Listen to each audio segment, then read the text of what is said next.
Hello friends, ಇವತ್ತಿನ ವಿಶೇಷತೆಗೆ ಎಲ್ರಿಗೂ ಸ್ವಾಗತ. ನಾನು ನಿಮ್ಮ ಚಂದಗೌಡ.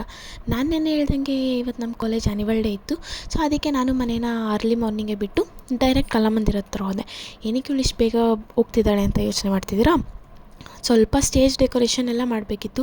ಹಾಗೆ ಲೋಗೋ ಲಾಂಚ್ದು ಈವೆಂಟ್ ಇವತ್ತೇ ಇರೋದ್ರಿಂದ ಅದ್ರದ್ದು ಸ್ವಲ್ಪ ಪ್ರಿಪ್ರೇಷನ್ ಇತ್ತಂತೇಳಿ ಸೊ ಎಲ್ಲನೂ ಪ್ರಿಪ್ರೇಷನ್ ಮುಗಿಸಿ ಸ್ಟೇಜು ಕೂಡ ಫೈನಲ್ ಆಗಿ ಪ್ರಿಪೇರ್ ಆಯಿತು. ಅದಾದಮೇಲೆ ನನಗಂತೂ ಕಾಫಿ ಇಲ್ಲದೆ ನೆಕ್ಸ್ಟ್ ಮೈಂಡ್ ಅಂತೂ ಓಡಲ್ಲ.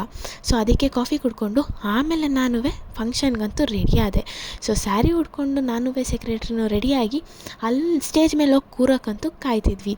ಸೊ ಅಂತೂ ಇಂತೂ ಕೂರೋ ಟೈಮ್ ಬಂದಮೇಲೆ ಕೂತ್ಕೊಂಡು ಹಾಗೆ ಒಂದಷ್ಟು ನಂದು ಸ್ಪೀಚ್ ಇತ್ತು. ಸೊ ಸ್ಪೀಚ್ ಕೊಟ್ಟು ಪ್ರೈಸ್ ಕಲೆಕ್ಟ್ ಮಾಡಿಕೊಂಡು ಸ್ಟೇಜ್ ಇವೆಂಟ್ನ ಮುಗಿಸಿ ಮತ್ತೆ ರಿಟರ್ನ್ ಫ್ಯಾಷನ್ ಶೋಗೆ ರೆಡಿ ಆಗೋಕ್ಕೆ ಅಂತೇಳಿ ಬಂದೆ. ಫ್ಯಾಷನ್ ಶೋ ಥೀಮ್ ಏನು ಅಂತ ನಾನು ನಿಮ್ಗೆ ಹೇಳ್ತೀನಿ ಅಂದಿದ್ದೆ.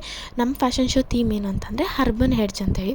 ಸೊ ನಮ್ಮ ಫ್ಯಾಷನ್ ಶೋಗೂ ಎಲ್ಲ ರೆಡಿಯಾಗಿ ಒಂದಷ್ಟು ಫೋಟೋಸ್ ತೊಗೊಂಡು ಫೈನಲ್ ಆಗಿ ಫ್ಯಾಷನ್ ಶೋ ಪರ್ಫಾರ್ಮೆನ್ಸ್ ಅಂತೂ ಕೊಟ್ವಿ.